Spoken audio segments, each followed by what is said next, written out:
থাকলে তাহলে কি হবে? হ্যাঁ বন্ধুরা, আমি একটা ফুচকার দোকানে গেছিলাম।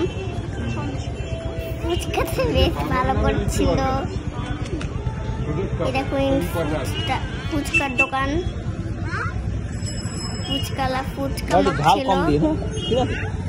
আমরা সবাই মিলে খেলাম, খুব ভালো ছিল, টেস্টি ছিল এবং আমিও খেয়েছিলাম। ফুচকা অনেক ভালো ছিল। আমি 3টে ফুচকা।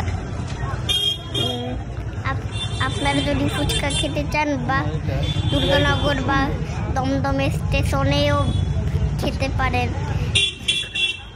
ফুচকাটা বেশ ভালো, কিন্তু আমাদের এখানে শুধু 10 টাকা 5টা ফুচকা দিয়েছে আমাদের।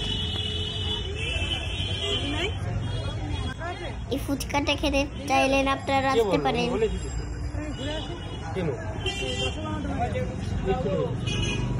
আমাদের ফুচকার ভিডিওটা কেমন লাগলো সেটা কমেন্ট সেকশন করে জানাবেন,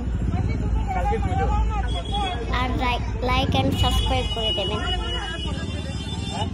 দেখা হবে পরবর্তী ভিডিওতে। Thank you.